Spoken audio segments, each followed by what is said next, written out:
ತಾಲೂಕಿನ ಸಮಸ್ತ ಶಿಕ್ಷಕರಿಗೆ ನಾನು ಕೃತಜ್ಞತಾಪೂರ್ವಕವಾಗಿ ನಮಸ್ಕಾರಗಳನ್ನು ತಿಳಿಸುತ್ತಾ, ಈಗೇನು 11/4/26ರಿಂದ ಪ್ರಾಥಮಿಕ ಶಾಲಾ ಶಿಕ್ಷಕರ ಸಂಘದ ಚುನಾವಣೆಗೆ ಪ್ರಕ್ರಿಯೆಗೆ ಚಾಲನೆಯನ್ನು ನೀಡಲಾಗಿತ್ತು. ಸಮಸ್ತ ರಾಜ್ಯದ ಸ್ವಯಂ ಘೋಷಿತ ರಾಜ್ಯಾಧ್ಯಕ್ಷರಾದಂಥ ಚಂದ್ರಶೇಖರ ನುಗ್ಗಲಿ ಅವರು ನಮ್ಮ ಏನು ಸಂಘದ ಬೈಲದ ನಿಯಮದ ವಿರುದ್ಧ ಅಕ್ರಮವಾಗಿ ಚುನಾವಣೆಯನ್ನು ಮಾಡಲಿಕ್ಕೆ ಹೊರಟಿದ್ರು. ಅದರ ವಿರುದ್ಧ ನಾವೆಲ್ಲರೂ ಕೂಡ ನ್ಯಾಯಾಲಯದ ಮೊರೆಯನ್ನು ಹೋಗಿದ್ವಿ.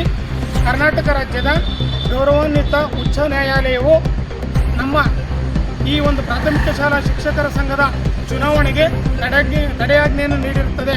ಕಾರಣ, ಸುಮಾರು ಕರ್ನಾಟಕ ರಾಜ್ಯದಲ್ಲಿ 3,000 ಜನರನ್ನು ಈ ಒಂದು ಮತದಾರರ ಪಟ್ಟಿಯಿಂದ ಕೈಬಿಟ್ಟಿದ್ರು. 40 ತಾಲೂಕುಗಳಲ್ಲಿ ಈ ಒಂದು ಚುನಾವಣೆ ಪ್ರಕ್ರಿಯೆ ನಡೆದಂಗೆ ಸರ್ವಾಧಿಕಾರಿ ಧೋರಣೆಯಿಂದ ರಾಜ್ಯದ ಸ್ವಯಂ ಘೋಷಿತ ರಾಜ್ಯಾಧ್ಯಕ್ಷರಾದ ಚಂದ್ರಶೇಖರ ನುಗ್ಲಿಯವರು ಈ ರೀತಿಯಾಗಿ ಚುನಾವಣೆ ಮಾಡಲಿಕ್ಕೆ ಹೊರಟಿದ್ರು ಅಕ್ರಮವಾಗಿ. ಅದಕ್ಕೆ ನಮ್ಮ ಗೌರವಾನ್ವಿತ ಉಚ್ಚ ನ್ಯಾಯಾಲಯವು ತಡೆಯಾಜ್ಞೆಯನ್ನು ನೀಡಿರುತ್ತದೆ.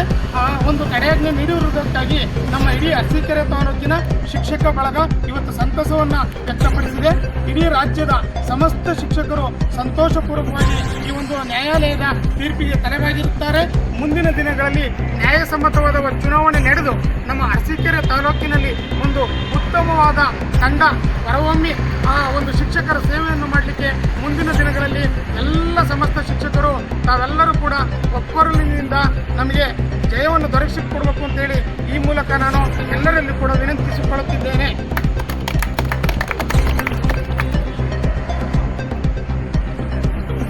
ತಾಲೂಕಲ್ಲಿ ಎಷ್ಟು ಜನ ಎಲ್ಲರಿಗೂ ನಮಸ್ಕಾರ. ನಮ್ಮ ಭಗವದ್ಗೀತೆ ಮಾತಾಡ್ತಾರೆ ಸತ್ಯಮೇವ ಜಯತೆ ಅಂತ. ನಮ್ಮ ಡೆಮಾಕ್ರಸಿ ಪ್ರಜಾಪ್ರಭುತ್ವ ದೇಶ.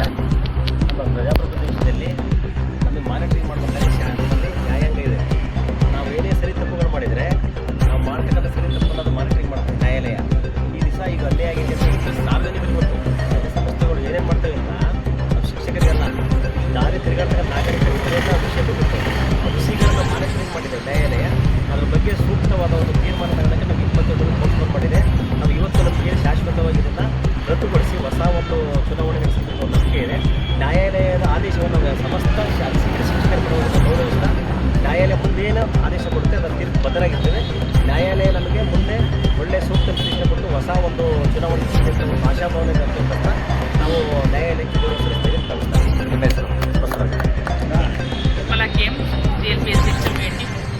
ಸತ್ಯಕ್ಕೆ ಯಾವತ್ತೂ ಕೂಡ ಸಾವಿಲ್ಲ ಅನ್ನೋದು ಇವತ್ತಿನ ಏನು ಒಂದು ಹೈಕೋರ್ಟ್ ನೀಡಿರುವಂತಹ ತೀರ್ಪಿನ ಮೂಲಕ ಮತ್ತೊಮ್ಮೆ ಸಾಬೀತಾಗಿದೆ. ನನ್ನ ಎಲ್ಲ ಪ್ರೀತಿಯ ಶಿಕ್ಷಕ ಬಂಧುಗಳಲ್ಲಿ ಕೇಳ್ಕೊಳ್ಳೋದಿಷ್ಟೇ, ನಮ್ಮ ಪ್ರಜಾಪ್ರಭುತ್ವ ರಾಷ್ಟ್ರದಲ್ಲಿ ನೀಡಿರುವಂತಹ ಒಂದು ಅಮೂಲ್ಯವಾದಂತಹ ಒಂದು ಕೊಡುಗೆ ಅಂದರೆ ನಮ್ಮ ಮತದಾನ ಅನ್ನೋದು. ನೀವು ಯಾರನ್ನು ಆರಿಸ್ತೀರ ಅನ್ನೋದು ಅದರ ಮೇಲ್ಗಡೆನೇ ನಮ್ಮ ಒಂದು ಶಿಕ್ಷಕರ ಭವಿಷ್ಯ ನಿಂತಿರುತ್ತೆ ಅಂತ ನಾನು ಯಾವಾಗಲೂ ಹೇಳ್ತೀನಿ. ಹಾಗಾಗಿ ನೀವು ಹಾಕುವಂಥ ಒಂದು ಅಮೂಲ್ಯ ಮತ ಒಬ್ಬ ಉತ್ತಮವಾದಂತಹ ಒಬ್ಬ ನೇತಾರನನ್ನು ಅಲ್ಲಿ ಒಂದು ಕುರ್ಚಿಯ ಮೇಲೆ ಕುಳಿಸಿ ನಮ್ಮೆಲ್ಲ ಒಂದು ಶಿಕ್ಷಕರ ಸಮಸ್ಯೆಗಳನ್ನು ಬಗೆಹರಿಸುವ ನಿಟ್ಟಿನಲ್ಲಿ ಒಬ್ಬ ಉತ್ತಮವಾದ ನಾಯಕನನ್ನು ಆಯ್ಕೆ ಮಾಡುವ ಜವಾಬ್ದಾರಿ ನಮ್ಮೆಲ್ಲರ ಮೇಲಿದೆ. ಇನ್ನು ಮುಂದೆಯಾದರೂ ಕೂಡ ನಮಗೊಂದು ಸುವರ್ಣ ಅವಕಾಶವನ್ನು ದೇವರೇ ಕಲ್ಪಿಸಿಕೊಟ್ಟಂತಾಗಿದೆ. ದಯವಿಟ್ಟು ನಿಮ್ಮಲ್ಲಿ ಕಳಕಳಿಯ ಬೇಡಿಕೆ ಏನಂದರೆ, ದಯವಿಟ್ಟು ನೀವು ವಿವೇಚಿಸಿ ಅನಾಲಿಸಿಸನ್ನು ಮಾಡಿ ಒಬ್ಬ ಉತ್ತಮವಾದಂಥ ಒಂದು ಕ್ಯಾಂಡಿಡೇಟ್ಗಳನ್ನು ಆರಿಸುವ ಮೂಲಕ ನಿಮ್ಮ ಅಮೂಲ್ಯವಾದಂತಹ ಮತಕ್ಕೆ ಒಂದು ಬೆಲೆಯನ್ನು ನೀಡಿ ಅಂತ ಎಲ್ಲರನ್ನೂ ಕೂಡ ಒಂದು ಹೃದಯಪೂರ್ವಕವಾಗಿ ಬೇಡಿಕೊಳ್ಳುತ್ತಾ ಸತ್ಯಮೇವ ಜಯತೆ ಅಂತ ಈ ಮೂಲಕ ಘಂಟಾಘೋಷವಾಗಿ ಹೇಳ್ತೇನೆ. Thank you. ಒಟ್ಟಿಗೆ 14 ಜನ ನಮಗೆಲ್ಲ ಆಯ್ತಾ. ಎಲ್ಲರಿಗೂ ನಮಸ್ತೆ. ನನ್ನ ಎಲ್ಲರ ಪರವಾಗಿ ನನ್ನ ಅಭ್ಯರ್ಥಿಗಳ ನಾವು ಪ್ರಾಮಾಣಿಕವಾದ ನಾವು ಯಾವುದೇ ಥರ ತೆರಿಗೆ ವಸೂಲು ಮಾಡೋದು ಅದು ಮಾಡೋದು ಯಾವುದೂ ಇಲ್ಲ. ನಮ್ಮ ಹತ್ರ ಪ್ರಾಮಾಣಿಕ ಶುದ್ಧವಾದಂಥ ಒಂದು ಆಡಳಿತ ಕೊಡ್ತೀವಿ. ನಾವೇನು ಮಾಡ್ತೀವಿ ಸಹಾಯ ಕಚೇರಿ ಇರ್ತಕ್ಕಂಥ ಏರಿದೆ ಕಚೇರಿ ಆ ಬಾಗಿಲಿಂದ ಒಳಗಡೆ ಫುಲ್ ಹಚ್ಚಾವ ಥರ ಇದೆ. ನಿಮ್ಮೆಲ್ಲರ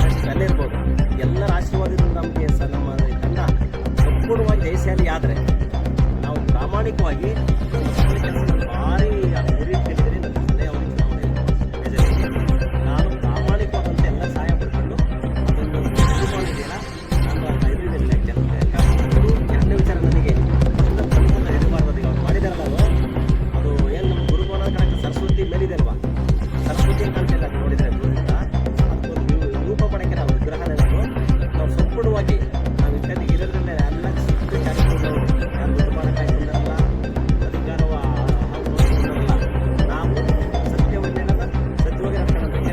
ಹೌದಿಲ್ಲ ಆತು ಅನ್ಬೇಕು ಯಾರೋ ಪುಣ್ಯಾತ್ಮ ಮಾಡಿದ ಪ್ರಾರಂಭದಲ್ಲಿ ಅದನ್ನು ಉಳಿಸೋಕ್ಕಾಗಲಿ ಇವರು ಕಂಟಿನ್ಯೂಸ್ ಆಗಿ ಒಂಥರ ಇರಾನ್ನಲ್ಲಿ ಆಡಳಿತ ಬಂತು ಅದು ನಮ್ಮಲ್ಲಿ ಹಂಗಾಗದು ಬೇಡ.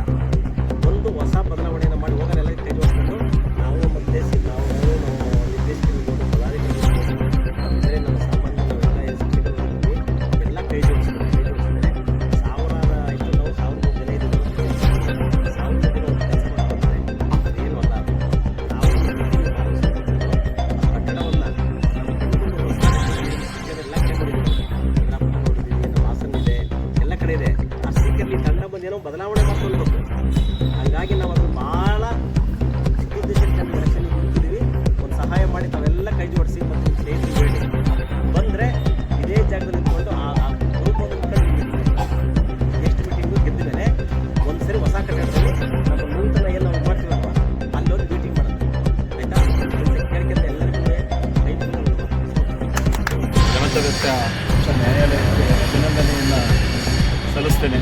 ಯಾಕೆಂತಂದರೆ ಅನ್ಯಾಯಕ್ಕೆ ಒಳಗಾಗಿರ್ತಕ್ಕಂತಹ ಏನು ನಮ್ಮ ಶಿಕ್ಷಕ ವೃಂದ ಇತ್ತು, 4,000 ಜನ ಶಿಕ್ಷಕ ವೃಂದ ಇತ್ತು, ಆ ಎಲ್ಲ ಶಿಕ್ಷಕ ವೃಂದಕ್ಕೂ ಕೂಡ ಇವತ್ತು ನ್ಯಾಯಾಲಯ ಒಂದು ನ್ಯಾಯವನ್ನು ದೊರಕಿಸಿಕೊಟ್ಟಿದೆ. ಯಾಕೆಂತಂದರೆ ಅವರ ಮತದಾನದ ಹಕ್ಕನ್ನೇ ಕಸಿಕೊಂಡಂತಾಗಿತ್ತು.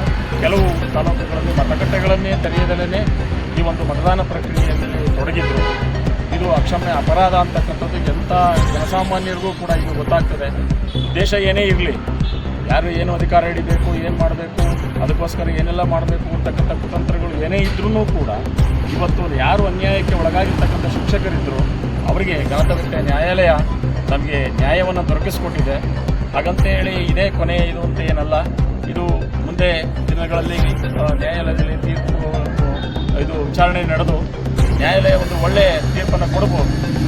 ಎಲ್ಲ ಶಿಕ್ಷಕರಿಗೂ ಕೂಡ ಮತದಾರರ ಪಟ್ಟಿಯಲ್ಲಿ ಹೆಸರನ್ನು ಸೇರಿಸಿ ನ್ಯಾಯಸಮ್ಮತವಾಗಿರ್ತಕ್ಕಂತಹ ಚುನಾವಣೆಯನ್ನು ಮಾಡಿ ಅಂತಕ್ಕಂಥ ಆದೇಶವನ್ನು ನೀಡ್ಬೋದು. ಅದು 27ನೇ ತಾರೀಕು ಆಗ್ಬೋದು ಅಥವಾ ಯಾವುದೇ ದಿನಾಂಕ ಮುಂದಿನ ದಿನಗಳಲ್ಲಿ ಯಾವುದೇ ಇದರಲ್ಲೂ ಕೂಡ ತಿಳಿಸಿದ್ರೂ ಕೂಡ ಈಗ ನಾವು ತಂಡ ಇದ್ದೀವಿ, ಇದೇ ತಂಡ ಯಥಾವತ್ತಾಗಿ ನಿಂತು ಹೋರಾಟವನ್ನು ಮಾಡೋದ್ರ ಮೂಲಕ ನಮ್ಮ ಒಬ್ಬ ಉತ್ತಮ ನಾಯಕನನ್ನು ಆಯ್ಕೆ ಮಾಡಿ ನಮ್ಮ ತಾಲೂಕಿಗೆ ನಾವು ಅವ್ರನ್ನ ಒಂದು ಒಳ್ಳೆಯ ಸ್ಥಾನಕ್ಕೆ ಕೂರಿಸಿ ನಮಗೇನು ಈಗ ನಮ್ಮ ನಡೀತಾ ಇರ್ತಕ್ಕಂಥ ವ್ಯವಹಾರ ಇರ್ಬೋದು, ಕುಟುಂಬದ ಸ್ಥಿತಿ ಇರ್ಬೋದು, ಇದನ್ನೆಲ್ಲವನ್ನು ಕೂಡ ಸರಿಪಡಿಸ್ತಕ್ಕಂಥ ಒಬ್ಬ ಧೀಮಂತ ನಾಯಕನನ್ನು ನಾವೆಲ್ಲರೂ ಕೂಡ ಆಯ್ಕೆ ಮಾಡೋಣ ಅಂತೇಳಿ ಈ ಸಂದರ್ಭದಲ್ಲಿ ಕೇಳ್ಕೊಳ್ತಾ, ಹಾಗೆಯೇ ಇದುವರೆಗೂ ಕೂಡ ಸಹಕರಿಸಿರ್ತಕ್ಕಂಥ ನಮ್ಮ ಹೋರಾಟಕ್ಕೆ ಈಗಾಗಲೇ ನಮಗೆ ಒಳ್ಳೆಯ ಉತ್ತಮವಾಗಿರ್ತಕ್ಕಂಥ ಫಲಿತಾಂಶ ಬರ್ತಾ ಇತ್ತು.